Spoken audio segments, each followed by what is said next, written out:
Prashant, the video has got stuck in between. Nivedita, I think it is stuck. Yeah, that's what the video Stop it has. and start it again.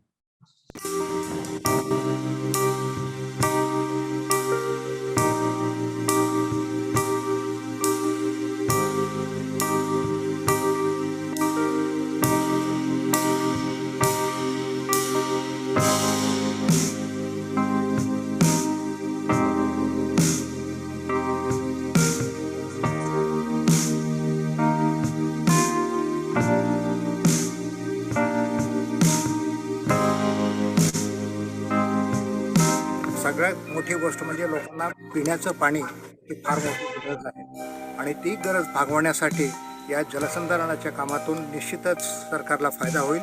Finolex industries limited आणि त्यांचे CSR partner Mukund Madhav foundation यांच्या वतीनं हा जो कार्यक्रम इकडंच या माळशिरस तालुक्यात घेण्यात येतो आहे तो अतिशय उत्कृष्ट कार्यक्रम आहे आणि त्याबद्दल सर्व याचे जे काही भागीदार आहेत त्या सगळ्यांचं मनापासून अभिनंदन करतो.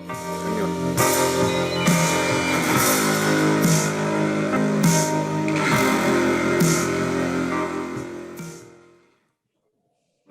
Grundfos iSolutions brings the benefit of intelligent solutions to smart booster systems.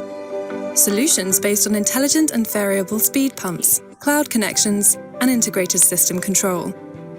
These solutions connect to any building monitoring system, making them a fully integrated part of the communication suite. Grundfos iSolutions provides booster systems for any application need. Choose plug and pump solutions that are fit for purpose with easy installation and setup.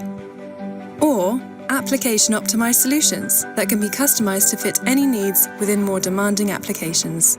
So, whether you're looking for a booster solution for light commercial, intermediate commercial, large commercial, or industrial booster systems, Grundfos iSolutions delivers a solution that enables optimum efficiency, control, and comfort within commercial boosting applications. Grundfos iSolutions.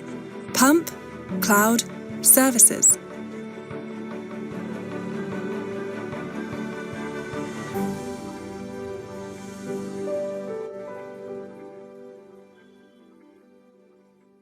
Juliot Group is a leader in the design and manufacture of advanced flow systems for commercial and residential buildings. The company offers a broadly comprehensive portfolio of sanitary system solutions that address the full life cycle of water flow from water supply to wastewater and infrastructure. With patented technology and state-of-the-art manufacturing techniques, Juliot Group offers innovative products that are available in each of the standard size and diameter options, and which deliver the highest standards of quality and reliability. The company is headquartered in Israel, and with its 5 global manufacturing and commercial subsidiaries, it serves an extensive customer base that spans over 30 countries worldwide. With a robust legacy of over 70 years in piping domain expertise, Juliot Group brings a profound commitment to always delivering service excellence and customer satisfaction. Our home has changed recently, meaning it's not only our home, it's our office, it's school, if you can call it a school. It's a place to take a short walk. Our home is the gym. It's also the great outdoors. It's the place where we learned how to protect ourselves at a time like this, when everything happens at home. We at Juliot Group are doing everything possible, so when it comes to your home water flow systems, you can enjoy real peace of mind. For over 70 years, we've been specializing in the production of advanced flow systems, water supply, drainage, wastewater, and infrastructure. Now, as always, we do everything we can, so that you never know we're there. In every home, all over the world. Juliot, for your peace of mind.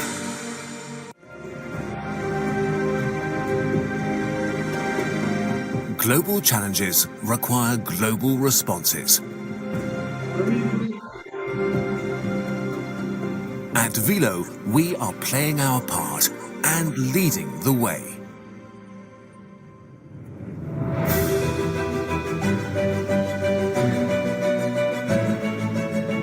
Velo Group is one of the world's leading providers of pumps and pump systems for the building services, water management, and industrial sectors.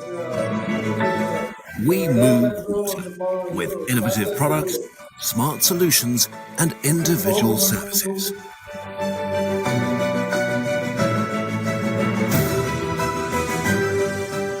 Velo provides critical infrastructure around the world.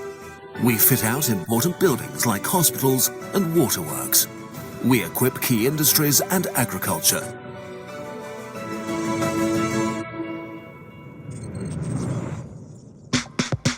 Velo is the digital pioneer in its industry. As an innovation leader, we set standards, from smart production to our connected products.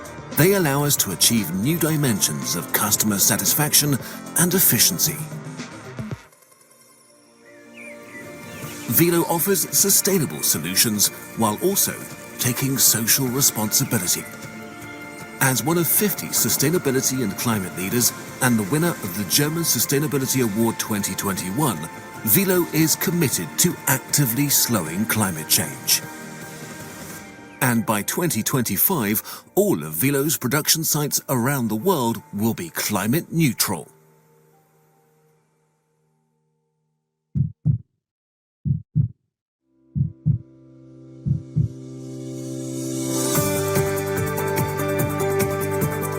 Around 8,000 employees are the foundation of our success. They are the heart of Velo. Together, we can overcome the greatest challenges of our time.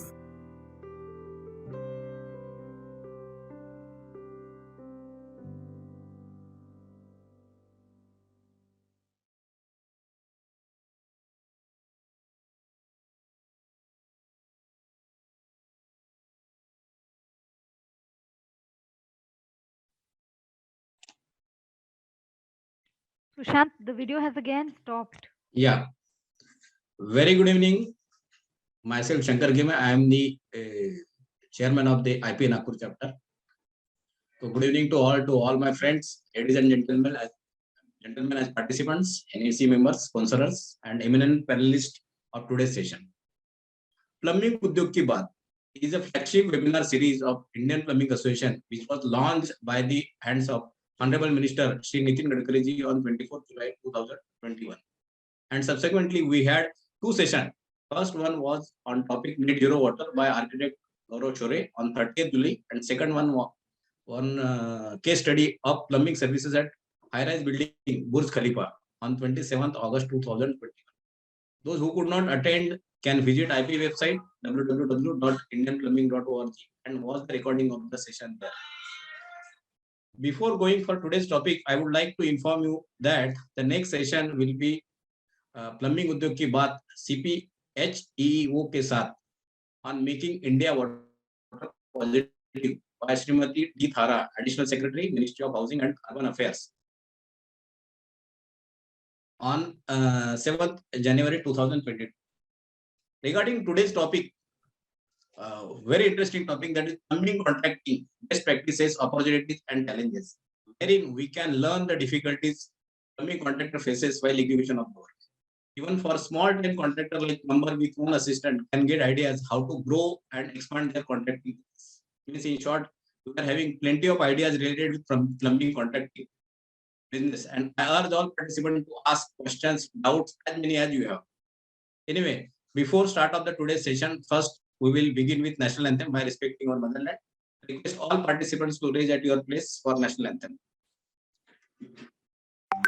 जनगण मन अधिनायक जय हे भारत भाग्य विधाता पंजाब सिंध गुजरात मराठा द्राविड उत्कल बंगा विंध्य हिमाचल यमुना गंगा उच्चल जलधि तरंगा तव शुभ नामे जागे तव शुभ आशीष मांगे गाहे तव जय गाथा जनगण मङ्गलदायक जय हे भारत भाग्य विधाता जय हे जय हे जय हे जय जय जय जय हे.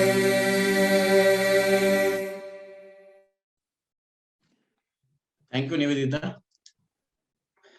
In order to start the session, I would like to call our National President, Mr. Gurmeet Singh Arora, National Vice President, Mr. Chandrasekhar Gupta, National Secretary, Mr. Rahul Dhadpale, National Treasurer, Mr. Praveen Bora, National Joint Secretary, Mr. Sharad Rao, and Mr. Sandeep Mindiratta, Chair for Webinar Committee on the panel.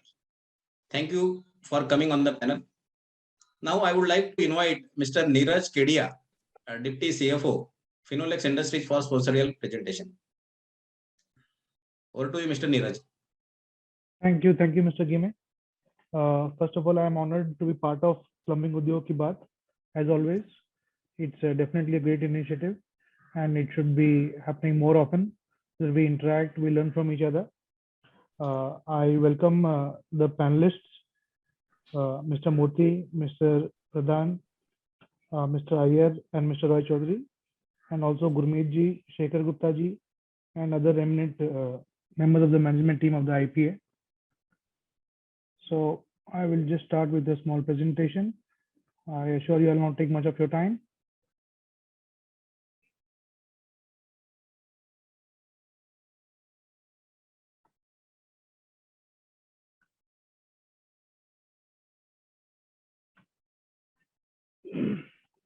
So quickly, I'll just get to the topic. You know, when we talk about plumbing, IPA, my personal view is that the plumbing segment in the country is entering a phase of great opportunity.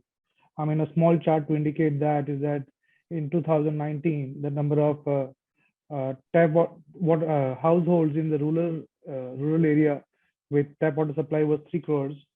In the last 3 years, the country has added 5 crore households within tap water connectivity, and the target is to add more than 10 crore more houses in the times to come.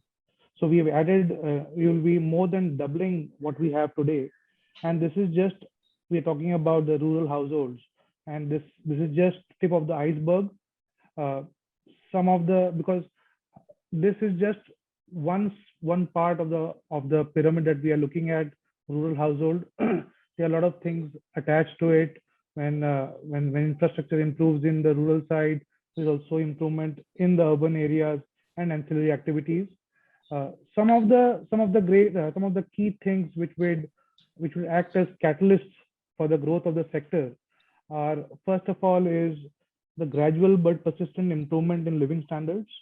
So as the country grows, economy grows, the general basic living standards of people, they improve. First thing which happens is, you know, somebody he wants a better house, and house means wall, roof, and water. You know, every house gets completed by water. So when you build houses and people get into their own houses, there is requirement for sanitation and drinking water. And this is not just about the first time homeowners. People are moving towards a better lifestyle. So somebody from rural area is moving to an urban area. Some of the rural areas themselves are converting into small towns, which get basic amenities. Somebody who is in a low income group, he is transitioning into a middle income group, and someone from a middle income group is moving towards a high income group category. So when this happens, you know, then people move out of their basic necessities. Somebody today, say 5 years ago, did not have a house, did not have access to drinking water or sanitation. Today he has those basic amenities, but as his living standard improves, he will probably require hot water in his house. He'll make some refurbishment of the house, add more bathrooms, more rooms. So those things also kind of create large opportunities for this sector. Plus, what is happening is there's a lot of impetus on affordable housing. It is not only from the government side, but in the basic mindset of people, individuals, municipalities, builder group. So what is happening, what we see is a lot of these projects which are coming up for specifically for affordable housing. One of the differentiators between affordable housing and a luxurious housing is that the number of units are higher, so the requirements of the plumbing and all is much higher than as compared to a typical luxury housing. Apart from this, you are all aware there is a considerable impetus of the government on infrastructure spend. By infrastructure spend, it's not just housing related, but also basic infrastructure when it comes to connectivity, road, rails, and all. So while these are not direct contributors to the improvement of the opportunities in our sector, but once connectivity improves, there is more accessibility of people to have materials which were earlier not very easily available. There is movement of people, so new technologies move to the remotest parts of the country. But specifically, when we talk about the government initiatives, the Pradhan Mantri Awas Yojana and Jal Se Jeevan Mission, or the Nal Se Jal Yojana, these are very prominent key initiatives of the government, which will lead to a substantial growth of this sector. I'll come to them shortly, but before that, as we are in the times of COVID, what has happened is that COVID has kind of changed the boundaries between work and a home. So with this happening, there is another requirement of people kind of modifying where they are living, moving to different places which satisfy the needs of a household, which kind of again helps improve the opportunities in this sector. When we talk about the Indian infrastructure report, we plan to spend around $1.4 trillion in the country. This year itself, FY22, 21-22, the proportion of infra investment in as compared to the GDP is expected to be nearly 4%, which is substantially higher. On the Jal Jeevan Mission, by 2024, the target of the government is to provide safe and adequate drinking water through individual house tap connections. That is what we saw in the first page. So these are some of the very important ones, and the interesting and the good thing about these initiatives are that these are not just some random targets which are being set up, and these are not being implemented just randomly. There is a careful thought out process. There is a planning, be it on a household level, a taluka level, and there is involvement of a lot of agencies like the Anganwadi, and the way this infrastructure is being developed. Government is bringing together all aspects of the society. They're taking care of schools, healthcare centers, wellness centers. So this kind of initiative is definitely going to help the country, the people, and our sector. And the Pradhan Mantri Awas Yojana, it's again the flagship mission of the Government of India, which was launched in 2015. This addresses the urban housing shortage among the economically weaker section or the low income group. The target is again to provide urban house pakka houses to all slum dwellers by 2022, and all, as I said earlier, the union territories, state governments, local bodies, they're all coming together to provide these infrastructures, and this is going to have a substantial positive impact on our sector. And as I said, the growth is sky is the limit. We're just tapping on the tip of the iceberg. There is much more to come. Once again, I thank you all for making me part of this webinar. Thank you. Over to you, Mr. Jimmy. Thank you, Mr. Neeraj, for your excellent product presentation, and hopefully all participants should have taken note of what Messrs Finolex Industries is doing. Definitely. Thank you once again. Now the time has come for today's session. Plumbing contracting, best practices, opportunities and challenges. As you know, contractor means in our language we call it as a thekedar. is such a person who will have full of ideas, solutions, and even excuses also for doing and not doing the work at site. So looking into 4 stalwarts of plumbing contracting business, so we thought that one consultant is not enough to handle, and hence today we have called 2 consultants as moderators, Mr. B.O. Prasanna Kumar from Bengaluru and Mr. Minesh Shah from Ahmedabad. Nivedita, can you display the profile of Mr. Prasanna Kumar?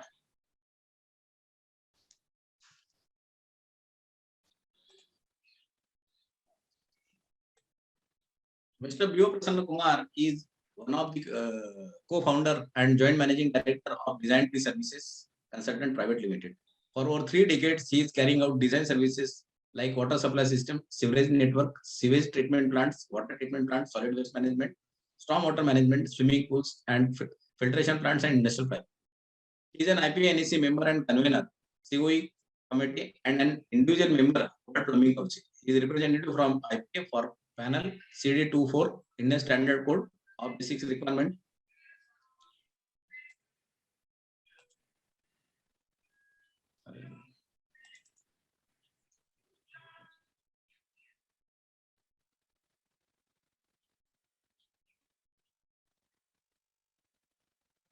The profile of Mr. Minesh Shah.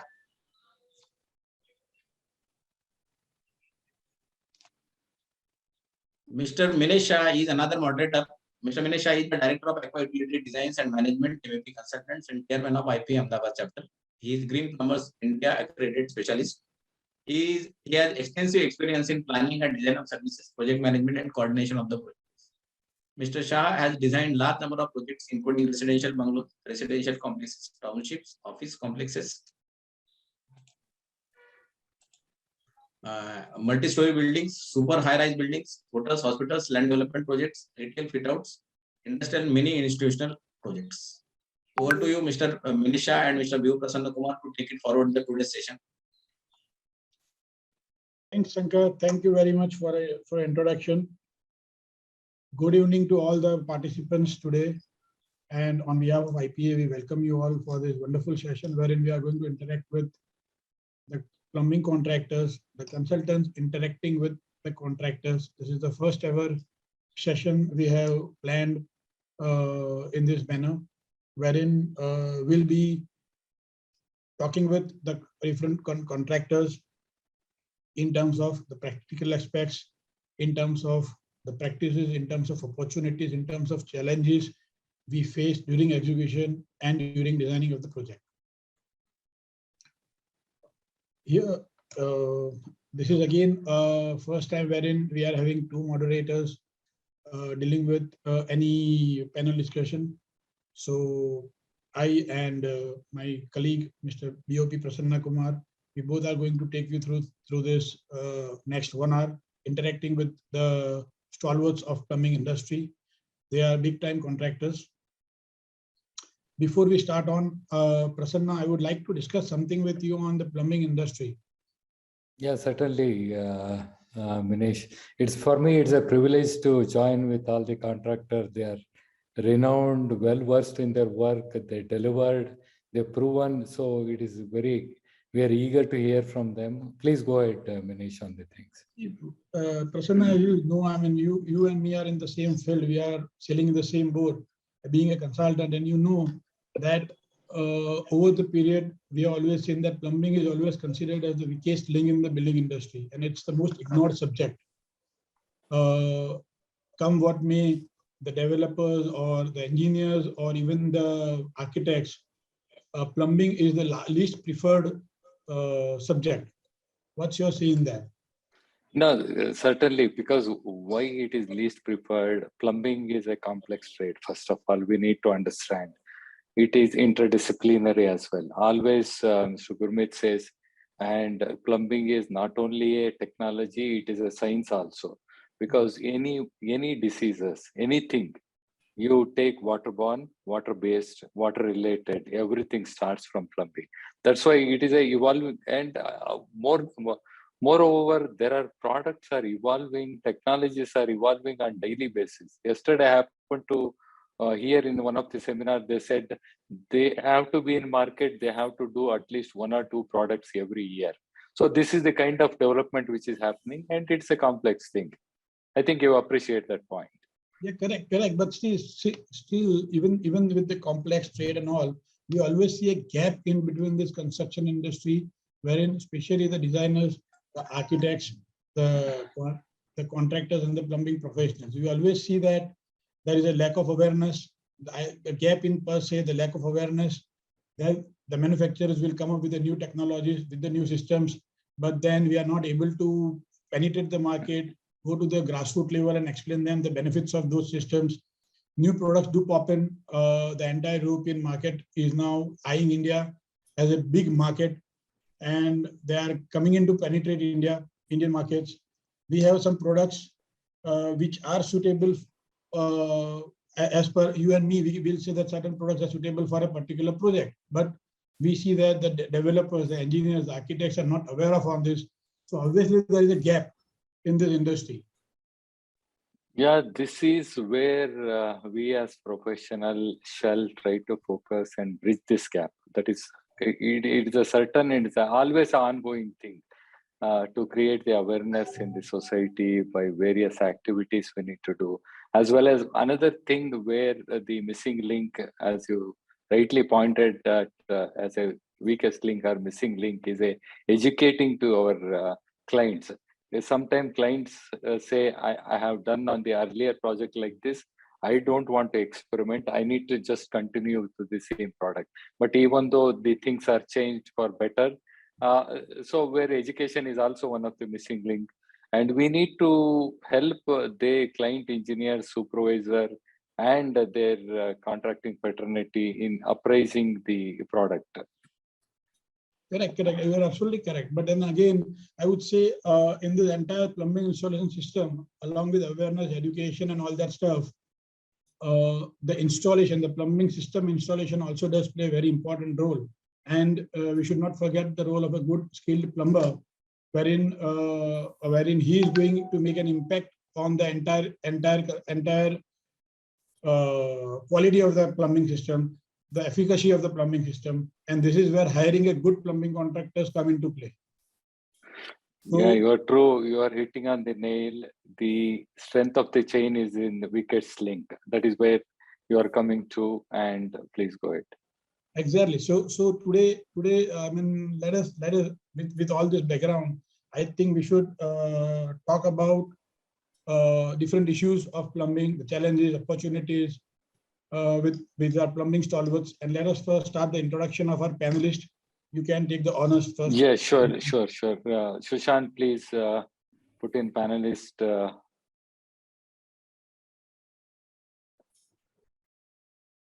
Yeah, I have a privilege in welcoming Mr. Rajgopal Murthy. He is from this city where I am also working with him on many of the projects. And he is the director of Santec Engineering Private Limited. He started the plumbing contracting company in 1986, where even I have not started my study in engineering. So that is the depth in which he has worked on.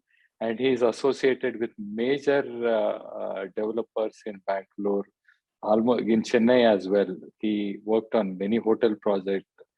Both are there on many projects together.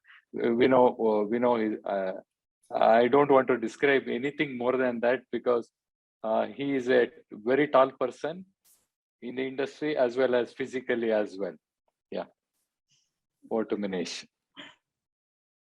So the next panelist, the next stalwart, the next contractor we have is Mr. Ravindranath Pradhan. He is based out in Delhi, and as he is the director of the First Plumbing Private Limited, again a very old company, more than 40 years old company, and they have experience in plumbing and sanitary fixtures. Mr. Pradhan is also a life member of Indian Plumbing Association and also a plumbing license holder of NDMC. Yeah, our next stalwart and known personality in plumbing industry with IPA as well, Mr. Sandeep Roy Chaudhary. Sandeep Roy Chaudhary is the director of Sanitary Syndicate Private Limited and a partner of Alcon Syndicate and HVAC Wing of the group. And I happened to work with Mr. S.K. Raichaudhuri in his Kolkata projects, and he is under his able leadership for the company executed various landmark projects, not only in sanitation plumbing, but also in the area of firefighting, fire detection, and air conditioning system. He got projects in Kolkata, Bhubaneswar, and he worked on the projects for Wipro, Taj Gateway, Novotel, many hotels also in his kitty, where he delivered successfully. And he was our ex-chairman of IPA Bangalore, IPA Kolkata chapter. Always it comes as Bangalore first. Yeah, Kolkata chapter. Welcome, Mr. S.K. Raichaudhuri. And the fourth panelist is from the south. He is Mr. Ananta Shiva Iyer, basically a civil engineer with masters in business administration, and he has an experience of over 20 years in this field of public health engineering and fire protection systems. Mr. Iyer is the managing director of SRV Private Limited and currently is the chairman of Indian Plumbing Association, Kochi chapter. I think, Manish, it's good to go for the panelists. We made a good introduction, and we know our panelists well. Now we introduced to our all the participants. So now, sir, Manish, shall I take the first question now? Yeah, it's your own. Yeah, thank you. So today we are talking on Plumbing Udyog Ki Baat, that is plumbing contracting, best practices, opportunities, and challenges. It is a caption in which we are talking to our stalwarts of the industry in contracting fraternity. Sir, my first question is to Mr. Rajgopal. Is what is the, we have a lot of codes which is prepared from Indian IPA and in association with IAPMO. So I just, on the backdrop of that, I just wanted to ask one question. What is the importance of code-based plumbing installation? Can you please specify what are the benefits, the challenges our fraternity facing while adopting code-based plumbing systems, sir? Hello, everybody. See, we do not have issues in the pipe sizing and all, because the designers are all very experienced and they're all knowledgeable people. We do not have any problems with that. We have problems where it comes to the internals. Internals, what happened, like the shower height. If the shower height is specified as 1200 mm in your code, the client says, I want it at a tile joint architecturally, so that may go up by 100 mm or drop down by 100 mm, which is basically against the code. The same thing similarly for wash basin height. If the code specify between 780 to 800 mm, the client depends on the architectural visibility and viability. He might raise it by 50 or 100. See, I believe that the code has been formulated by people who have with a lot of wisdom and experience, and they should not be tampered with. Certain instances we have had where the client has said, why don't you connect this rainwater pipe? It's only one rainwater pipe to the sewage chamber, which should not be done. So these are the certain challenges which we face. Of course, person is aware that even in pipe sizing and rainwater pipe sizing and all that, the client always says, I have a budget issue. So what you do is, if your code says it is 70 mm rain, you design it for exactly 70 mm rain. Which I feel with today's global warming and the way rains are coming and the cloud bursts you're having, you're getting flooding everywhere. So this is my personal opinion with my experience of 40 odd years. I feel all these things should be thought over in a better manner to ensure that there is no mistake or any mishaps at site. Yeah, true, sir. Very true, Rajgopal. Very true, Rajgopal. And when you are hitting on the budget part, I would say that's absolutely a dot on the spot. Budget does play a very important role when you are talking of a huge development. And nowadays, as we said, the developers have a very less interest in the budgets for plumbing. They will spend huge amounts for the elevation and the other amenities. But when it comes to plumbing, they always look at 80 rupees or 90 rupees a square feet and the project has to be done. Or 100 rupees a square feet and the project has to be done. Now, when we talk of such budget-oriented projects or the developers or the other projects, my question is to Mr. Ravi Pradhan. What is the role of a material selection for a good plumbing or technology selection for a good plumbing, specifically with respect to the water supply systems? Ravi Pradhan.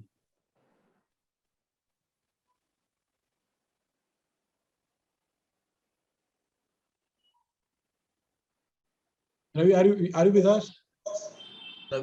Ravi, your voice is not there. Ravi, I think you are muted. I think you need to log off and log in. Probably there is some issue. Only 5 to 10. Yeah, Hello? now you are audible, Ravi. Yeah, you are now audible. Is 40 years back only there are few pipes are available in the market. Nowadays, there's a huge of material available. It is all over India available, and now consultants are very selective. They are choosing all the material. There in the material is no problem, but nowadays there is huge of material. There are many branded. Only thing is you have to select either it will be consultant, it will be contractor.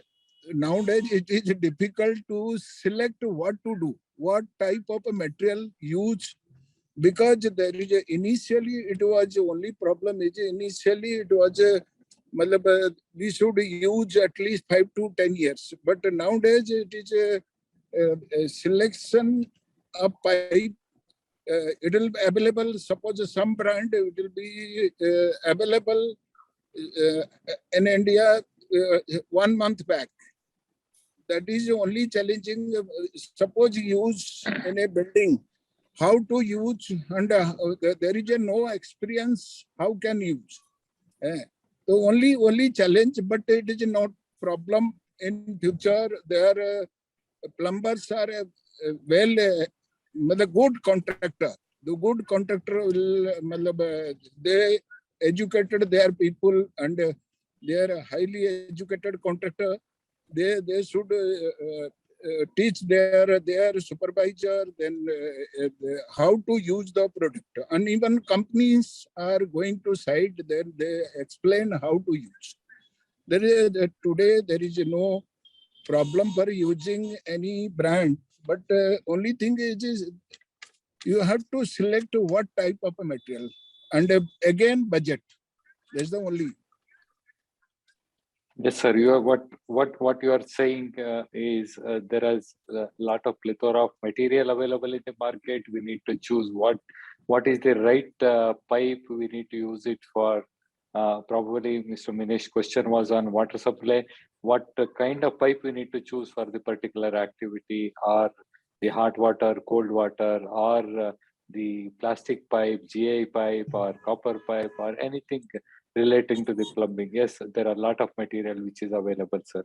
Now, continuing with the answer of Mr. Ravi Pradhan about the material of construction, particularly on water supply. Same, if I ask the same question to Mr. SKRC, selection of good plumbing material, particularly especially with respect to the drainage and rainwater. So, what is your take on this? To start with, I must tell you that plumbing is the first step towards civilization. That's what I want to say. Then I'm coming to your question. Big Mohenjo-daro Harappa, we call it a first civilization because they had the drainage system, they had the plumbing system in place. So this is the first step of any civilization. Plumbing comes in. Now coming to your question, I like to say that role of material selection plays a major role for not only in drainage, but also every section and discipline of engineering. So this is equally true for drainage and rainwater. The following points must consider during selection of material. Applicable codes and standards like IS 13592 type B UPVC pipe can be used for both drainage and rainwater, whereas IS 13592 type A and IS 498 pipe should be used as soil pipe. Again, in project like hospital, hotels, we can use low noise pipe as per the situation demand. We must also consider the chemical reaction of the soil waste with the pipe selected as well as its surface smoothness in concern. In short, for selection, we should consider material of construction, jointing dependability, wall thickness, dimensional accuracy, protection, high flow rate, etc. We must also consider the appropriate supporting arrangement to get the best performance of the entire system. So sometimes we cut our corners on the supporting arrangement. That is also very important for getting the best piping system. For underground drainage and rainwater, we have now various pipes as an alternative, like corrugated pipe, stoneware pipe, which was also there for long, HDP pipe, to name few. These are selected mainly on load bearing capacity, chemical inertness, abrasion resistance, anti-corrosive properties. Availability of special fittings and junctions need to be considered while choosing particular pipe. As a designer, it should be the prime focus to use the minimum and appropriate fittings so that the flow is smooth and the chances of leakage or failure is minimized. Proper choice of material should also be as per the area of application. Like habless pipe, CI pipe should be avoided in concealed area. Cost consideration, as many of you have already said, it depends on the customer's budget, as many alternative materials are available with its own pros and cons. Easy to installation need to be considered with respect to availability of the skilled workforce in that area. And last but not the least is the material lead time and availability of material while the project is proposed. These are the considerations, I think, to be done before taking any appropriate measures. Correct, you are absolutely correct, and I think we have covered the most of the things which most of the points which are to be taken care of while selecting material for the drainage pipes or the rainwater pipes. We have also covered the suspended piping. The hubless pipes can be used only for the open areas and not for the concealed areas, and how to use the low noise pipes, where and how to use the low noise pipes. Now moving ahead, I'll like to go with Ananta Siva here. Shiva, many a times we have seen that a consultant have designed a project with certain philosophy and a logic. But when it comes to practicality, due to some site conditions or the client's requirements, certain things have to be modified on site. So what are the challenges you face when the design and the site conditions are not matching? And how do you resolve the same? Or I would say, what approach shall be taken by you as a contractor so that the design is complied along with the site requirements? Good evening, gentlemen. It's an honor and privilege for me to be part of this eminent panelists, senior most plumbing professionals of the country. Coming back to your question, we always try to make sure that the consultant's design parameters are always met. But as you rightly pointed out, the question comes up, there are a lot of changes which may come up during the installation period. If the design is frozen in the early stage, is good or bad? I would say both. In good, in many cases, which we will not discuss here because we are going to discuss the other part. It is a bit difficulty. It can give some difficulties if you freeze everything, the design and everything has been frozen quite earlier to the construction of a project. It normally happens in many projects. For many reasons, project may get delayed, and the builder or the promoter will like to add something, will bring in some changes and do. And perhaps a PT beam, nowadays PT beams are being introduced. PT beam is introduced right below the toilet in one case. and then it will be tough to manage. If an experienced contractor, he may find a way to way out to accommodate that. Similarly, there could be many additional requirements which can be brought into a project, like if it's an office building. If one floor is leased out to one company, and we'll have normally one block of toilet, one for gents and one for ladies. And in a particular case, if a director comes and sit in one office and he would like to have an isolated or separate toilet for him. So the consultants earlier, they might have accommodated that kind of requirement in the early design. So client will ask you for accommodate this toilet also. So similarly, pantry, you may add pantry, more, not one, maybe 2 or 3 pantries in one floor, where it falls in no man's land. Similar kind of requirements can come up. And being an experienced contractor, what we will do is we will try to locate all these, we try to locate or request to the architect to locate all these toilet, at least either on the external periphery of the building, or very close to the corridor, or nearby areas wherein the pipes can be routed to the nearby shaft or something like that. And in apartment cases, if you see earlier in the kitchen, you will provide only one sink.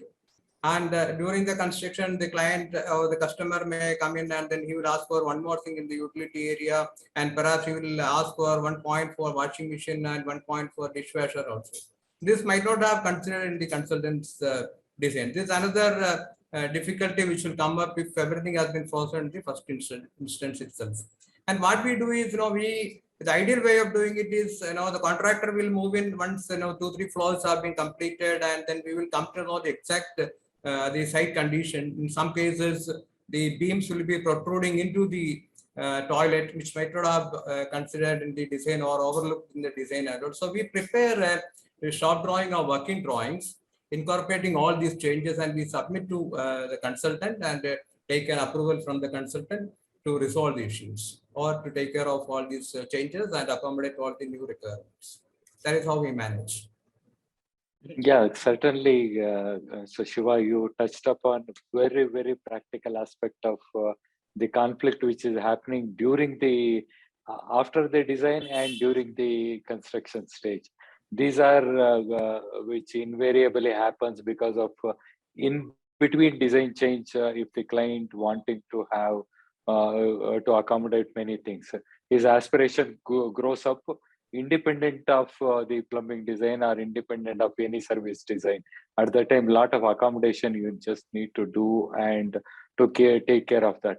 I always tell there is a 14 commandments which consultant has to see. He should join the design in the consultancy, design in the planning stage itself. That is one. And he need to look after all that different coordination of plumbing works and ongoing construction project. So like that, there are, I written down, when time permits, I will share it with you as a 14 commandments for a consultant. He need to look after many of the point which you touched upon. On while doing the design, he might not have considered the PT beam, but during the after the design, before the execution, it pops up. So all the design changes. As I rightly pointed out, your right shop drawing is a way forward to take it, accommodate all that client requirement. All we are here because client is there. That's why we are here in the business. So client is always right to change his habits and requirements because he is paying all of us. So with this, sir, I will just take it to next question to Mr. Rajgopal. We all know that water in itself is a big industry.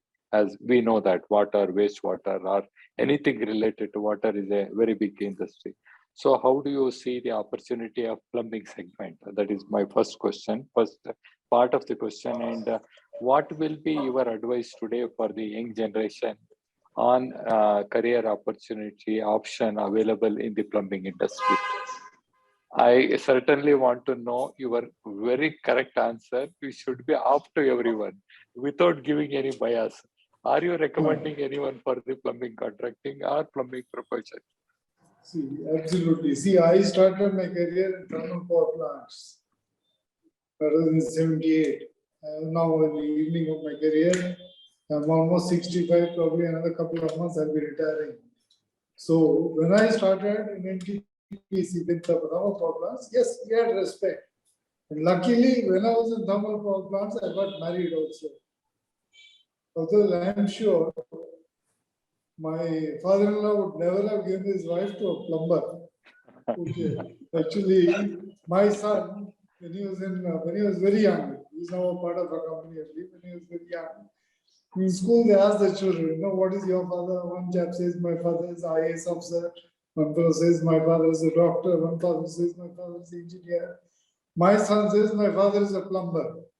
Okay, so those days, 40 years back, yes, there was a little degradation, but I have survived it. I have worked now in contracting in plumbing itself for about 3.5 decades, 35 years in plumbing, more than 35 years in plumbing. And I think I am fairly respected. See, one thing I've always believed in is that a building is made or undone by plumbing. Plumbing is the only service which does not have a UPS. If there's a power failure, you can light a candle, or you can have an UPS battery system. If your plumbing fails, you are in misery. There were times, yes, in the hierarchy of contractors, we used to be the lowest. The landscape architect used to be much above us, the painter used to be above us, because he used to beautify the building. But all that can be redone. You can redo painting, you can redo landscaping. Redoing plumbing is going to be a misery. So it is my sincere advice to all youngsters that plumbing is going to be a very important part of the building industry in future. Actually, to tell you my experience in other countries, a plumber in the US draws as much salary as his take home is probably more than a doctor. And his insurance premium is as high as a doctor. Because if he doesn't do a good plumbing, the house owner sues him. So it is my sincere advice that yes, plumbing is going to become as important part as a structural engineer in the future. Even now, I think the person also will agree to it, including Shiva. I'm sure we are respected quite a lot now in the building industry because of various reasons. Basically, we make or break the building. That's all. Correct, Rajgopal, you are absolutely correct. I mean, what you are saying is absolutely correct. In Western countries, the plumber, here we say plumbers or plumbing engineer, but in Western countries, a plumbing engineer is known as public health engineer, and he is paid more than doctors. And his take home is always more than a doctor. And due importance is given to all the plumbing industry people across the globe. Things are looking bright enough in our country too, wherein we have now started giving recognition to the plumbers, the people working in plumbing trade, plumbing industry. So let's keep fingers crossed, and we see a huge career, a huge opportunity in our industry with plumbing, with water being a very big industry. I would say it's a larger industry than the air conditioning, wherein a small hut would require a plumbing, whereas India predominantly is a low income or a middle income group type of a people with a lot of rural areas, wherein air conditioning is not required, but plumbing is absolutely required. So we always see a huge opportunity in the plumbing industry. So let's move forward.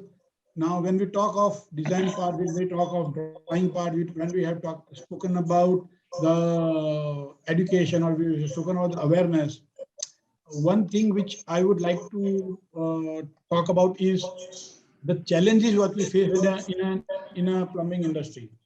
There are many times we come across a particular problem. Water always makes its way, and none of us have an ability to fight against this huge force of water.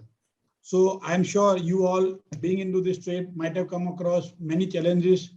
So my next question to Ravi is, Ravi, can you just share any major challenges or a major issue you have faced on site and the way you have resolved it to the utmost satisfaction of the client and consultant.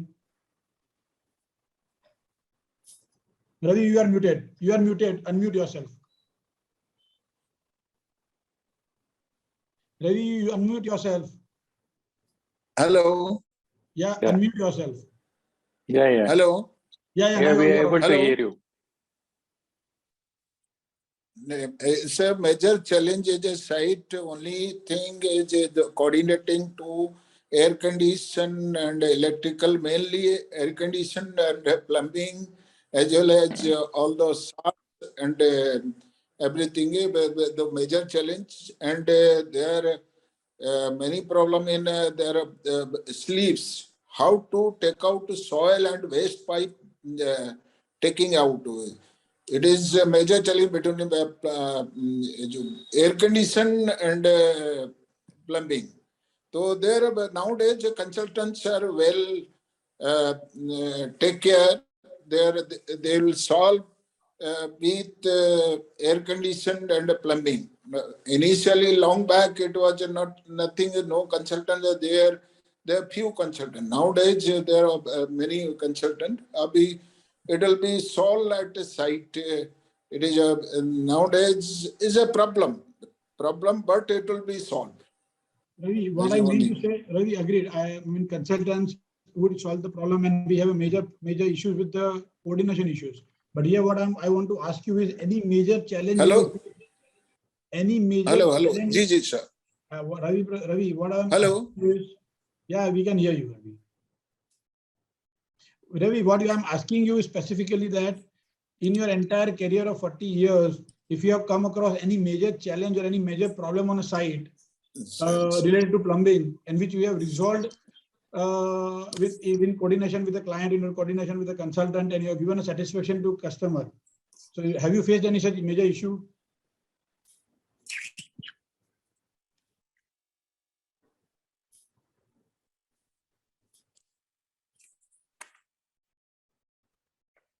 I think there is a connection problem with Mr. Ravi. I think I'll rephrase this question to Mr. S.K. Rai Chaudhary in a different form.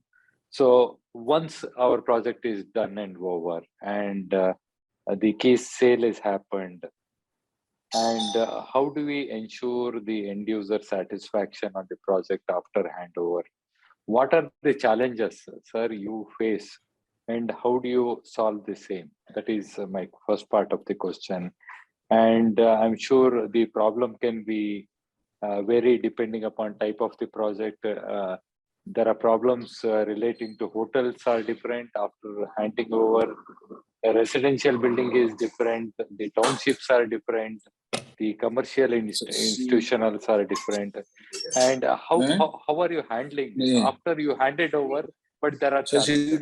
Have you come across, and how are you handling that?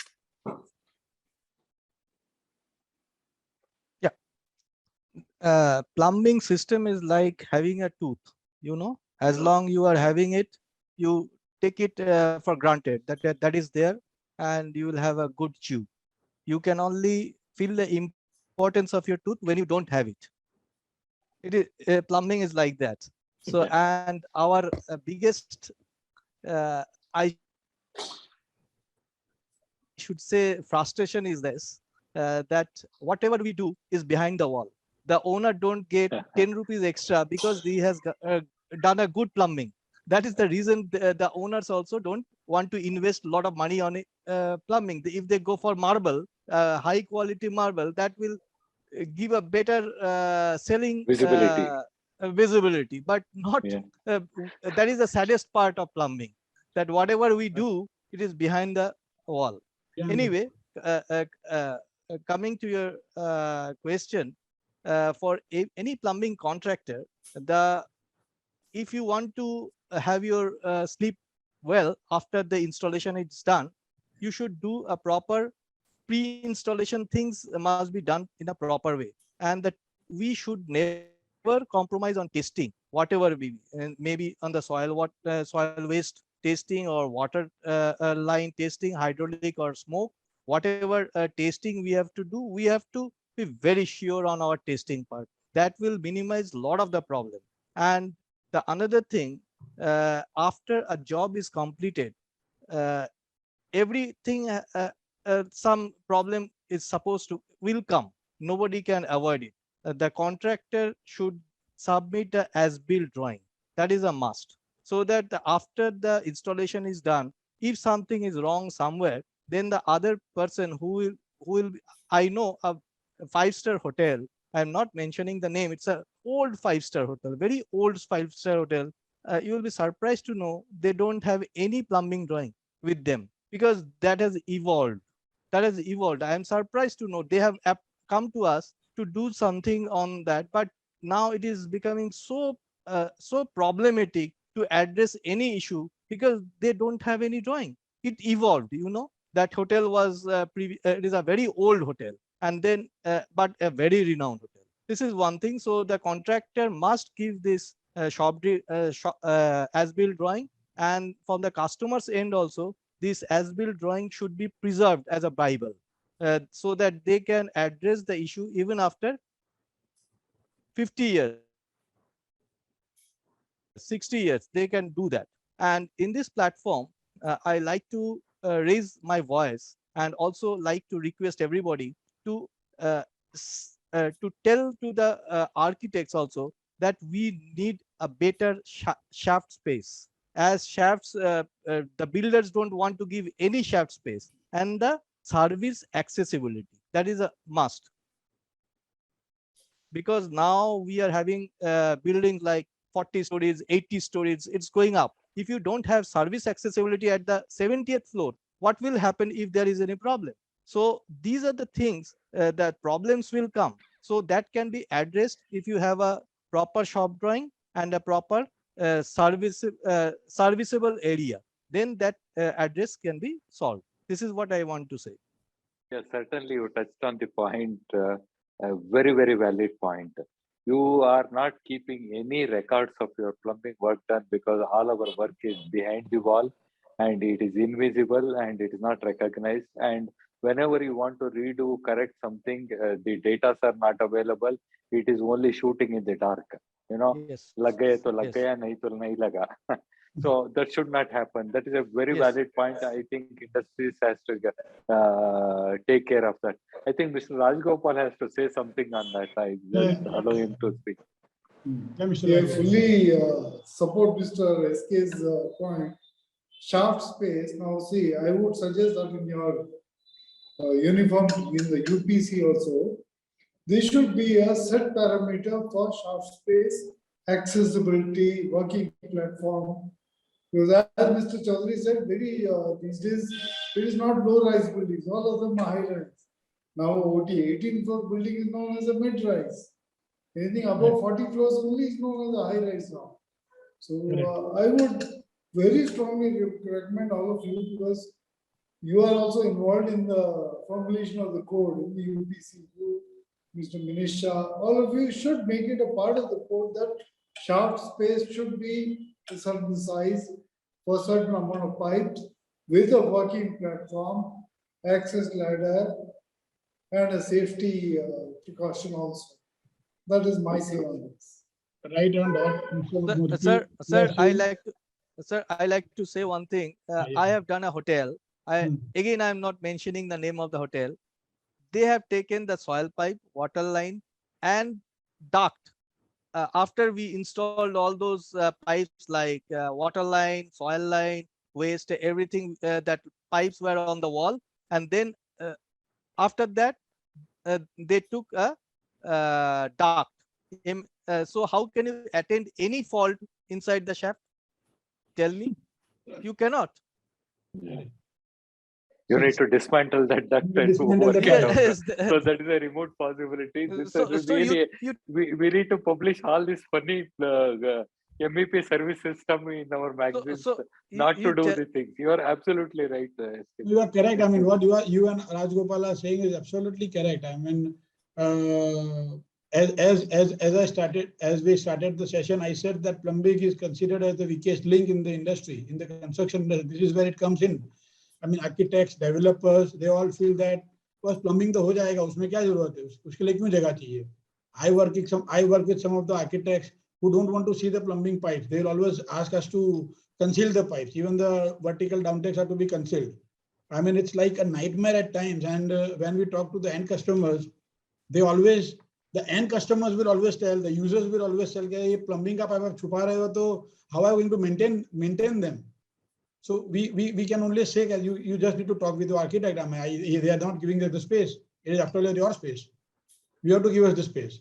So now it is the role of every one of us in this trade to create this awareness, to create the education wherein we can educate architects, educate developers, engineers and all for the better practices of plumbing. So my next question is, I'll direct my next question to Mr. Siva, and that would be again on the same, covering the same thing. Siva, according to you, how does the skilling and plumbing education impact plumbing practices in our country? What is your company's approach in this regards? It's right in continuation with what we are discussing right now. It's absolutely important question. In fact, skilling and plumbing education both has to work in tandem. For discussion point of view, I'll bifurcate into two. Plumbing education. Yeah, unfortunately, none of the engineering colleges, polytechnic colleges teaches plumbing, apart from the College of Engineering Pune, where IP is involved in. That's an unfortunate reality in front of us. And how to learn plumbing? It has to be learned by assisting experienced plumbing engineer or supervisor or somebody like that. But now, what is the importance of learning plumbing? Now, I am not now considering the people sitting in the office, because our discussion is more related to the site activities. So a plumbing supervisor or a plumbing engineer who is at site, right from receiving the material and then storing it and then transporting it to the location and check the testing or verify the testing, and till the handing over of the installation, it's a problem or it's the headache of the supervisor or the engineer who is available at site. So unless the plumbing knowledge is imparted to him, I mean, formally there are no education available, but there are some small-time institutes which they are teaching MEP, but again they are discussing more on the design, not design aspect. They call it design aspect, but they do on the drawings, AutoCAD drawings and all. And some institutes are coming up. In fact, and I am from a state where we always say that Kerala is #1, and we are #1 in COVID also now.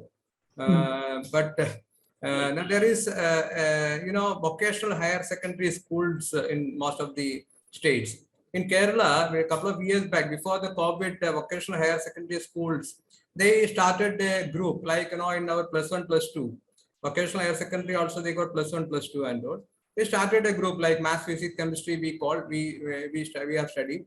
Similarly, maths, physics, plumbing general. There is a curriculum they have derived out. It's a 2 basic one. And they brought out a group including plumbing. And you won't believe, there was a discussion with the secretary to the government and director of general education and all. And I was representing IPA for that meeting. And we have explained the importance of plumbing education and skilling. I will come to that skilling. And they were a bit worried about the employment of the qualified engineers or qualified supervisors. Then I explained to him, each and every building in the construction industry or infrastructure industry needs a plumber, and you need a plumbing supervisor or qualified plumbing professional in the service segment to do the operation, to supervise operation or maintenance. Even for the manufacturing segment also, you need qualified engineers or supervisors and also. We started in Kerala, we started a couple of years back, and 200 odd students came out last year. And I told them that if they are coming out, then I will make sure that they will get an employment. That was the worrying factor for the government. But unfortunately, none of the people passed out from that institution, 200 people, none of them have come to us for employment. Perhaps they may be continuing their higher studies and all. But the importance of educating a person is very difficult, and because as in the beginning we discussed that plumbing is not a glamorous job. But I would say that the mid 90s or late 90s and all, it was not a glamorous job. Rajagopal sir will vouch me when we when we have been called for a meeting in a project, and the plumbing engineer will get the last seat, the last row, last seat plumbing engineer will get. And I used to go with Rajagopal sir for many tender negotiation meetings, and we always would be called the last end, and then we'll get the farthest seat, which one hand will be broken, and some chairs they will bring from site and all, site stores and all.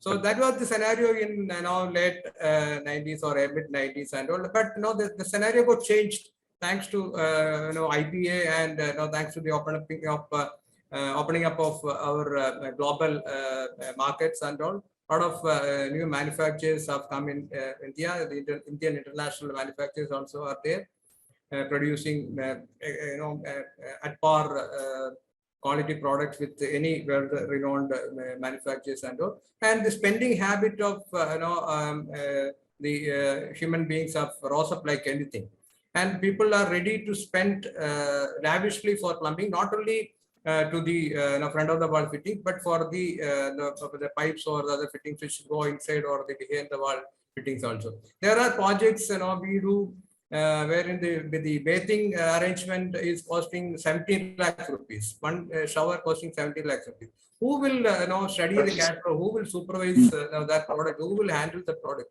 You need a qualified engineer for doing that. So definitely the education is very important, and it's a high time that some institutes comes up. In fact, during our IPPL question answer session, there were many questions asking about the availability of postgraduate course in plumbing engineering.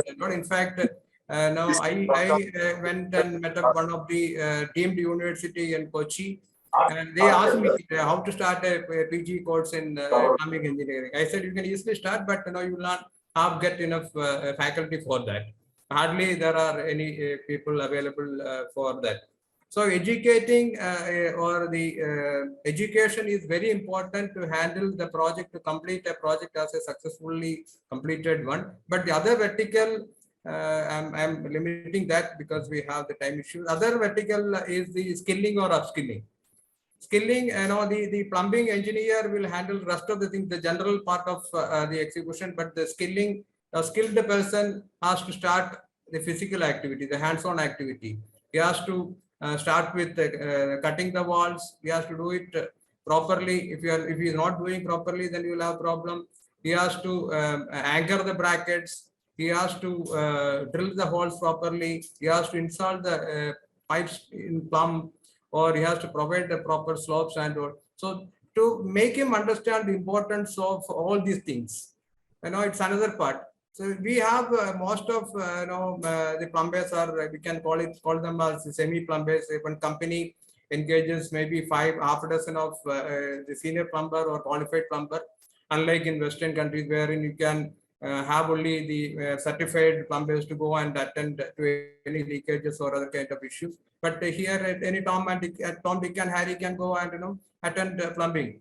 And now the skilling and upskilling, unless you educate these people about the right method of doing the installation, the assistant plumber can become a good plumber if you teach him, if you give him proper education. And in my office, or my company, what we do is, in fact, I am from the school of SNCO. My guru is Mr. Sudhakar Nair, and in the mid 90s or late 90s and all, we used to take in many engineers in our company, and then after 6 months, they will run away. For getting another 1,000 rupees extra, they will run away. So we used to run a school of teaching plumbing, and more or less similar activity is happening in my office also. You get people, and then they will come with us, and they will spend 6 months or 7 months, and they will just vanish, perhaps to abroad or getting better emoluments in other companies and all. But no, what we have to do is, we already started IPPL and all. Perhaps we'll have to filter down, and we may have to go and talk to these people where the companies where they do the plumbing contracting business. We can gather the plumbing contractors and then bring their plumbers and teach them the right method of doing it. And then there are many catalogs, technical catalogs available from the manufacturers. For example, many people will not know how to cut the pipe. Use a proper cutting tool, and then you do the deburring. If you are not doing the deburring, you will end up in trouble. And second, the most important point is, there is a setting time for all the solvent welded joints. The set time we are not providing. The curing time, like the PCC got a curing period and all, setting period and all for the cement, concrete and all. Similarly, for pipe joints, you have set times. It may vary from 15 minutes to 2 hours based on the sizes of the pipe, and then the curing period. If you do everything, the entire installation, and very next moment you cannot now pump water into that. The solvent cement of the joint. Shiva, here I like to, Shiva, just sorry for interrupting. Here I like to ask you one simple thing. What you are saying absolutely correct. The jointing methodology, the jointing technology and all. So what's your approach and how do you handle this particular thing in your company with your plumbers, with your engineers? Yeah. What is your policy in this? How do you take care of these issues in your company? To begin with, I would like to tell you that whenever new engineers are joined in our organization for the last 3 years, it is made mandatory that they should take part in the IPPL. This year also there was an engineer from our side. We participated in IPPL, and then we give training to the freshers in our organization. We put them under the senior plumbing engineer or supervisor at the site, and then get them trained.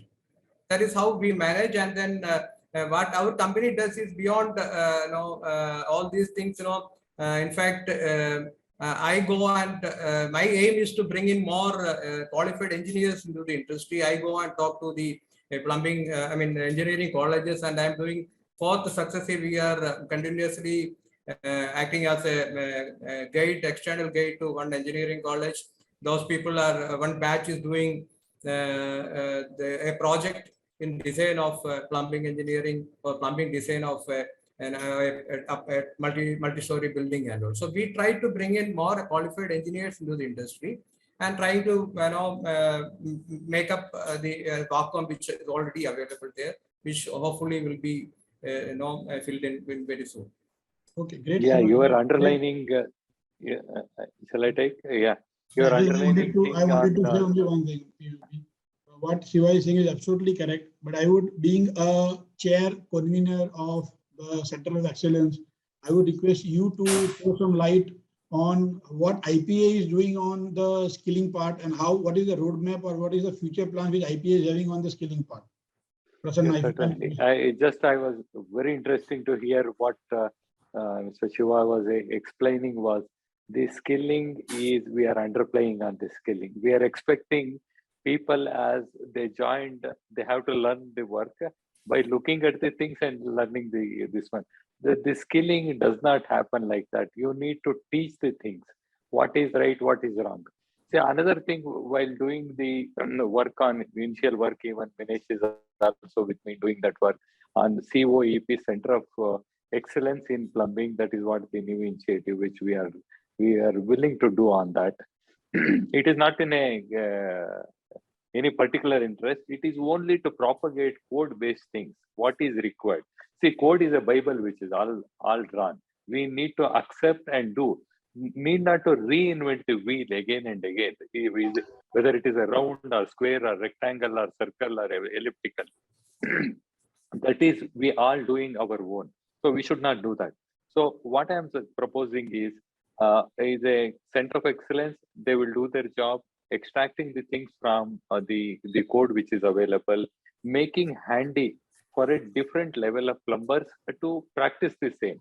We just need to preach what we are practicing through the documentation in a very simpler language. That is what intending to do on the things. See, when you are explaining, Shiva, you are trying to explain the metric pass or the people who are willing to come on to this. There are a lot of challenges different states are facing now. So one is the metric pass. He is 16-year-old. I am training him for 1 year. Still, he is a child labor. Okay, this is the biggest challenge. Many of the things which are facing now. If I am training a person who already 12th pass out, his aspiration is too high to become something else. If his scores are good, he is not interested in plumbing. Rather, he is interested in data punching the things. Even though plumbing is a good thing when you practice, really it yields a good money. We all know because we are in the industry. So these are the few challenges which are there. So what the underlying thing is, make the course very interesting so that people opt for it. There should be, you should provide some incentive-based education. So people in the semi-urban, may not be a rural, semi-urban area, if we are calling them for giving the education to them, he certainly may not be well-to-do, but he is losing his labor. We need to compensate his labor through one or the other program. Numerous packages are available with the government to compensate his education plus his daily wages and teach them. So these are the little interesting aspects we are trying to work on that. We will be successful. Shortly we'll roll out on the things. So looking at, sir, on the skilling is very important thing. Now, what happens, skilling, you are not teaching everything. My next question is to Mr. Rajgopal. We all will realize, sir, when the plumbing pipe leaks, then only you will realize the worth of plumbing education skilling. In the same way, there are products which are wrongly installed, may not be knowing how to install. As a the contracting organization, what is your take on how are you appraising your own employees? Because it is not told in any of the books, any of the market, but you need to learn yourself. Because many places do it yourself is become a plumbing now because of the non-availability of plumbers. But as a contracting, because you are showing a lot of responsibility and your people are going to install the thing. How do you appraise on different new products in your companies? You're on mute.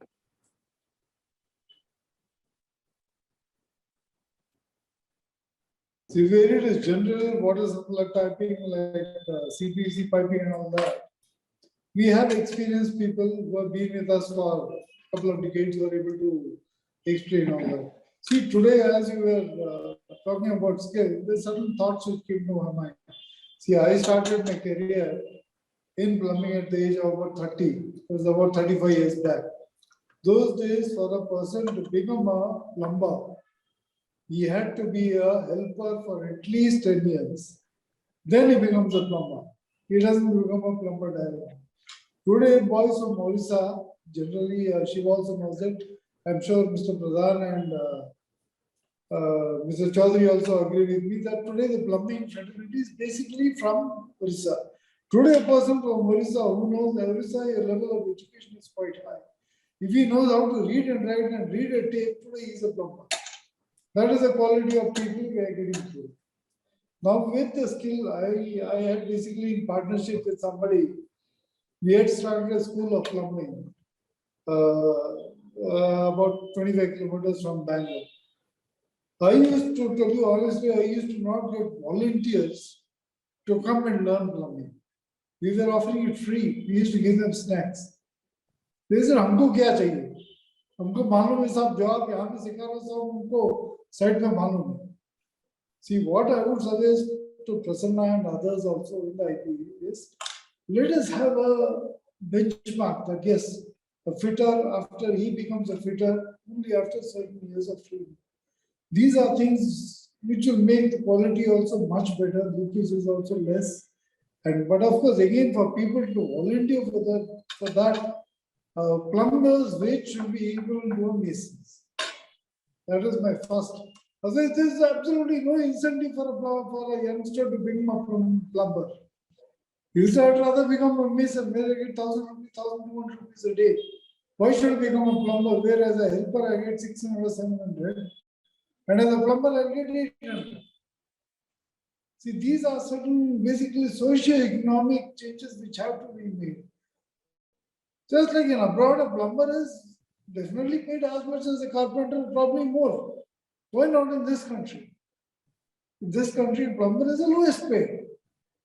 You take the hierarchy of construction workers, a plumber is among the lowest paid. He's paid lower than a garden chap. A fellow who does the gardening, a fellow who does painting, he's paid lower than a painter. So your volunteers are definitely going to come. Okay, and to your basically to your question of mistakes.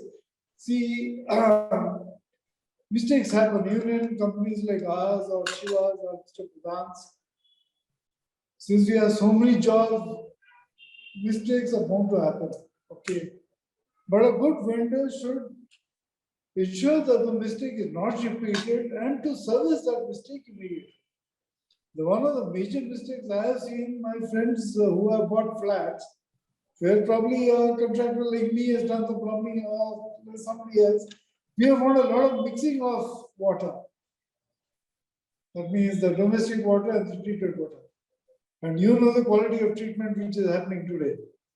Okay, and to the unfortunate, my friend has lived in that flat for 3 months.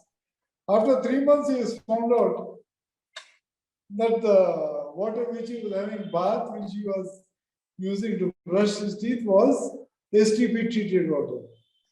Okay, so yeah. Oh my God.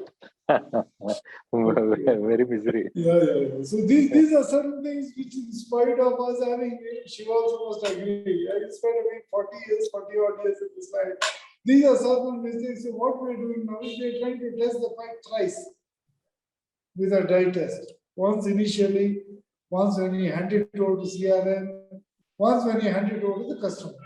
So these are a few things. And then PRV. Now see, Prasanna is also aware as a designer. The people say at the highest point, I want 1.5 bar. And I do not want PRVs anyway because that is not budgeted for. So what happens at the lowest point in that zone, you get 4.5 bar. The fellow uses his head faucet, the water splashes on his nose. Yeah. So what do? You throttle the pressure there, the top floor, you don't get 1 bar. Water. Water. See, these are all certain things we have to educate the client. And generally, I personally believe 1.5 bar, you will not get a satisfactory shot. So if you are going to get 2.5 bar, you have to have PRVs at the lowest levels. So these are certain things all of us we have to take care of. And of course, you know, the interior people, they drill a hole in the pipe. You have to be careful of that. Or fixing a wash basin bracket, the fellow damages the pipe. But the leak is a corner sala plumber. It is not actually our job. You see, but we also have to own part responsibility because we should mark it on the tile that a pipe is here, which we don't do. So these are certain, learning lessons which we have learned. But in spite of all that, there's still mistakes. It is not that there are mistakes. Mistakes happen, we take care of it, we handle it, we pacify the client and keep going. So internally, you need to have a check on your employees, the supervisors, on the new products which are available in the market, appraise them, let them do mistake in the office level rather than at project level. That's true. But one thing here I would like to add, 35 years back when I started plumbing, 35 years back, there were no major checklists, there were no PMCs having 100 checklists. Those days leakages were less. Today you have checks at every level, the leakages are gone. I really don't know what's the irony of it. Somebody has to explain. Prasanna, probably you people to explain.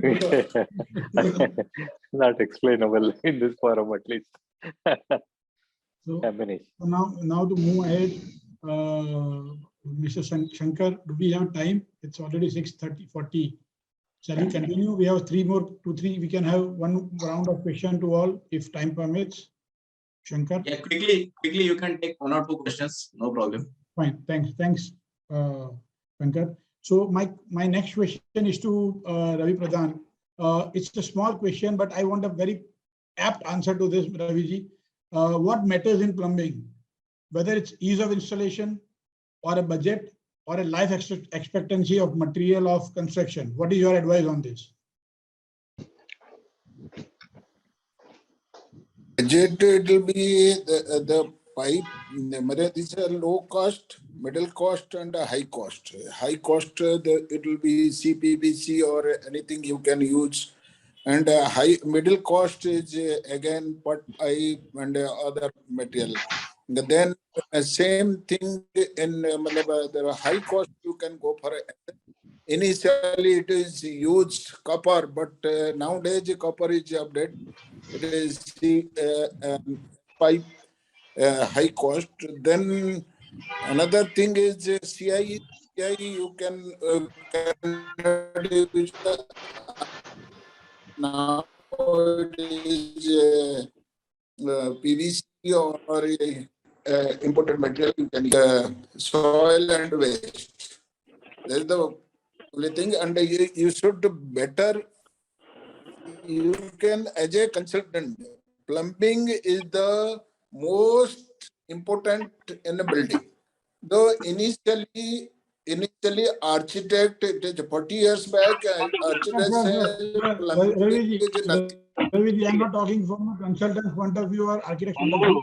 I am asking you as a contractor. I am asking you for you as a contractor, what matters more, whether it is ease of installation, budget, or life expectancy of the material? How do you select your materials? How do you select your plumbing systems as a contractor?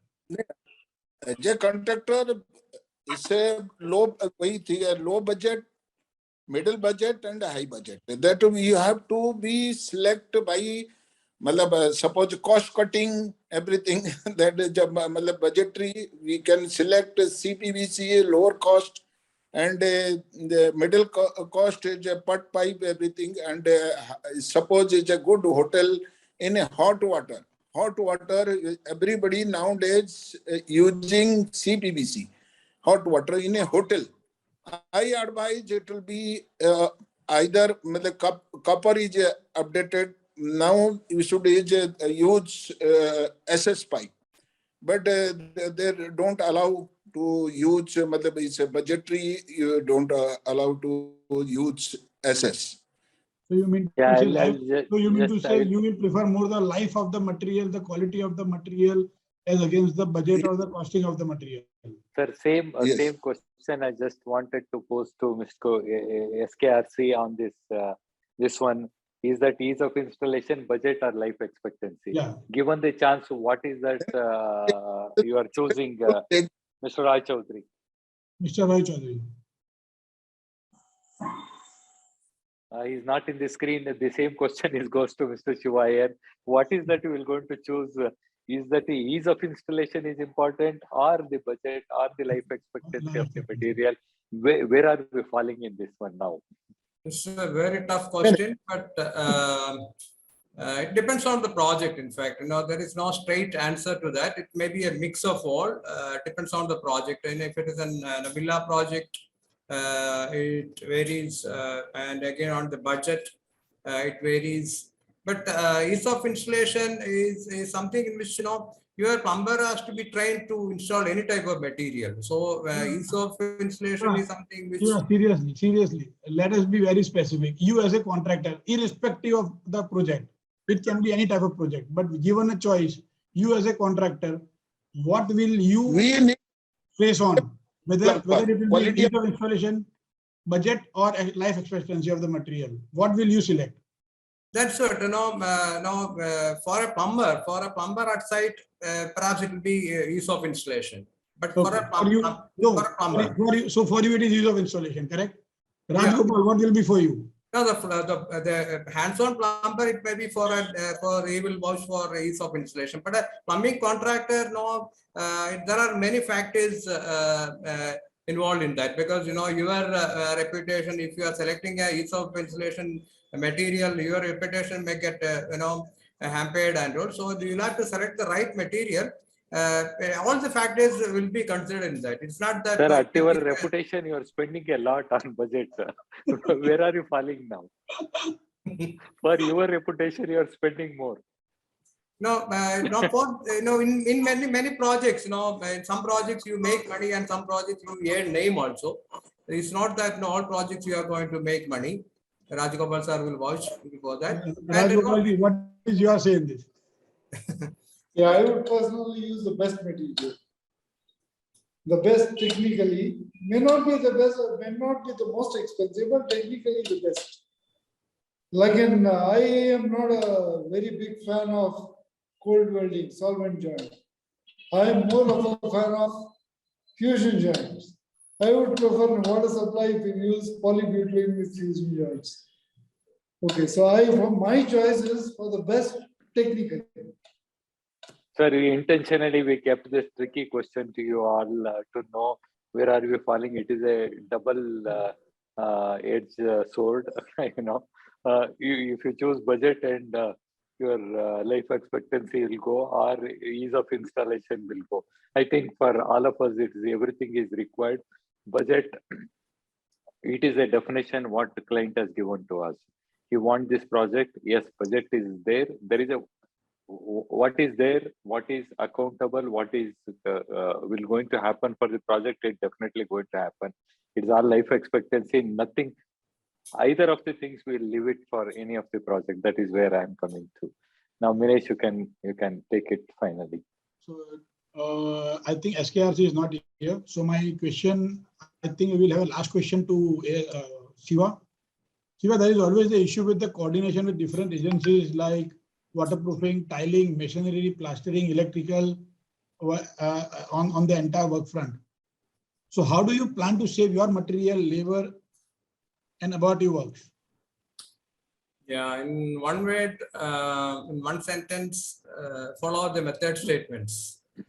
You will get method statements from the project manager or the consultant, or you will have your own method statements, which will eliminate, if not the entire pollution, but at least it will make it very minimal. And the problem or the interactions will be mainly with the civil vendor or the mason, wherein the wall is constructed. If it is not constructed in plumb, and then he will add more mortar on to make it plumb. And if your wall cutting you are doing before blasting, then you will end up in trouble. Your pipes may go in and either go inside or it will come outside a bit. That kind of problems will happen with the civil engineering people or civil masons and all. And for the other part, the waterproofing and all, earlier we used to have very tough time with waterproofing agencies and all. We always used to have a collision because we used to have sunken floors, and it was a chicken or egg situation. Pipes are to be, the drainage pipes are to be laid first, or waterproofing is to be laid first. Waterproofing agent will say that no, if the pipes are laid later, he will spoil the waterproofing.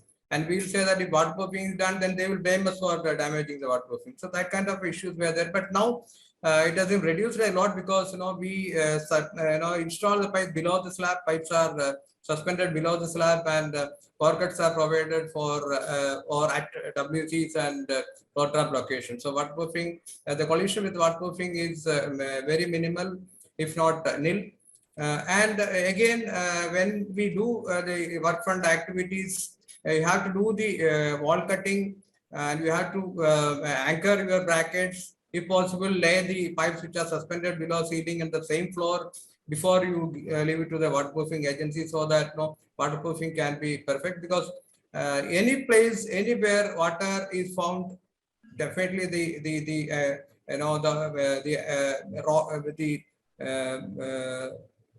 gun will be at your head, the plumbing contractor's head. It could be many other problem, maybe waterproofing, or there could be any other problem, but the error will be at your face. So ideally, you support the waterproofing contractor or waterproofing agency, and also civil mason also provide enough space for enough cushion for them to fix the tile. If you are not giving enough cushion, then they will hammer with their trowel and push the pipe down, and either you will end up in losing the slope and it can create clogging laterals, or your pipe may create a hairline crack and it can develop to a leakage in the future if you fear down the line. So the interaction with all these people will be possible only. I will go back to the previous discussion. We need to have a qualified supervisor at site. Qualified supervisor should be available at site when all these installations are being done. Thank you. Shiva. Thanks, Shiva. So, Prasanna ji, can you now conclude with a concluding note? Summarize and conclude. Yeah, Minesh, You are muted. You are muted. Yeah. Minesh, Yeah. I'm okay. BOPK. Yes, Just having one Yes. question before concluding that one. Yes. To Mr. Rajagopalan, because there are many upcoming plumbing contractors are there in the session. What are your suggestion to them to grow big and prosper in their life? Yeah, Mr. Shankar, you have taken my question. I don't know how you left that question. It was very apt to ask Mr. Rajgopal as a veteran. He need to guide all budding contractors. I don't know, but this was the question which I wanted to ask like that. You left my question. Yeah, over to you, Mr. Rajagopalan. Just guide us because many plumbing contractors are there in the forum now. See, for me, big is a very relative term. Okay, yes, we have grown, but probably I have made much less money than many other contractors. But yes, we have done a good job. I am satisfied of what I have done. So I would suggest for any budding contractor, do a good job, be honest. We have tried to be quite ethical. I won't say we are Gandhis. Definitely no vendor can claim that he is a Gandhi, including L&T. But yes, to a large extent, we have been very ethical. We have never tried to compromise on material. Intentionally, we have never tried to do a mistake. Mistakes have happened, but yes, intentionally, we have never tried to do a mistake. And we have given the service backup. Okay, it's not that our toilets are not leaked. We also do quite a few toilets a year, quite a few kilometers of piping a year. It is not that nothing is leaked. Things have leaked. Sometimes the selection of pumps have gone wrong, but we have rectified it with no damage to the plant. And that has held us in good stead. So I believe that as a vendor, okay, we are a partner with the builder, we are a partner with the consultant. So we have to work as a team, and ultimately the builder, the occupier of the flat or the building has to be happy. That is the ultimate aim. If we keep that in mind, I'm sure any vendor will succeed. Thank you. To add that one sentence, Shankar, it's not an advice from my side, it's an advice which I got from my guru. Even if you are doing 1 meter of pipe only in a day, do it with perfection. Thank you. I think it is a very good suggestion to all the upcoming contractors. Anyway, thank you. But before concluding by BOPK, just Nivedita want to give the details of the next webinar, which is scheduled on the 7th January. Nivedita. So the next webinar that is going to come up is on 7th January 2022. And this will be a very interesting session because we'll have Director Amrut, who will be briefing us on how the policies will be changing. So this is a must attend webinar for anyone who is from the plumbing industry, be it a contractor, be it a consultant or a manufacturer. Anybody who is from the plumbing or the water industry needs to know what is upcoming in business and how the business scenario is going to change in the next 5 years. This is what she's going to brief us on. So I would like all of you to save the date for this webinar, where Ms. Dee Thara, Additional Secretary, Ministry of Housing and Urban Affairs, is going to address the plumbing industry on 7th January. And thank you, Nivedita. Thank you. Over to you, Mr. BOPK, just to conclude and summarize the session. Yes. Thank you. It's my pleasure once again for spend time with all the stalwarts contractors of India, from represented all 3-4 corners of India, and it is a really a good session. And the apt name what Shankar you have given is Plumbing Udyog Ki Baat. Nothing bigger than this we can do with the plumbing contractor, knowing their best practices, opportunities and challenges, what they are facing in their own trades, and their appreciation of to the budding contractors, how to do the ethical practices. Really, it is missing nowadays, but it is good to hear from them and to know how the things are working, the confession what they have made in their work, the correctness, and very important is the continued education, which everyone is on the common point of continued education, skilling, reskilling, upskilling. So all this is required, which is deprived in the market, which probably IPA will also close that gap in between. Trying to close that gap, it may take some 1 or 2 years. Probably will converge all to the requirement from design to contractor, design from engineer to contractors to for installation, and it is finally a satisfaction of the end user. It is all that is all matters. So thank you very much, everyone, and over to Mr. Shankar for concluding remarks. Thank you. Yeah. Thank you, BOPK, for this one. Now I would like to call our National Treasurer, Mr. Praveen Bora, for the vote of thanks. Mr. Praveen.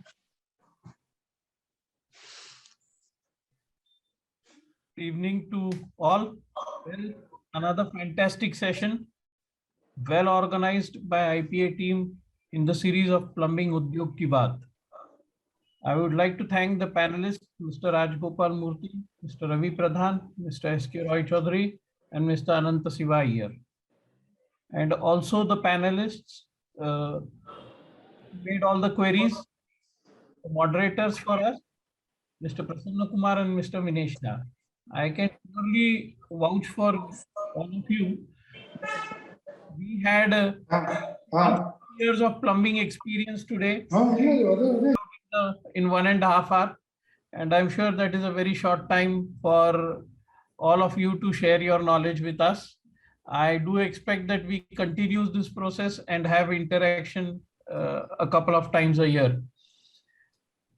In fact, it is first time in the history of IPA that a webinar is being organized between plumbing consultants and plumbing contractors, everybody on the same platform. Hope the participants have gained some knowledge from the interactions between the stalwarts. I would also like to thank Mr. Shankar Ghime for hosting the program wonderfully, and our team at the back end in the headquarters. Last but not the least, our sponsors, without whom it would not have been possible to communicate with the whole of India. I thank Astral, Finolex, Grundfos, Kirloskar, Juliet, and Willow for their support. See you all in the next mega webinar on Friday, the 7th of Jan. Please save the date. Madam Thara, I'm sure she's an authority on this and you will enjoy the sessions. So until then, goodbye. Keep yourself safe. Merry Christmas and Happy New Year all in advance. Thank you. Thanks and bye to all. Bye. Thank you. Thank you, everybody. Thank you. And a very happy New Year to everybody. Yeah, happy Thanks. Christmas. Merry Christmas to all. Okay. Nivedita, now you can close the session. Yes, sir.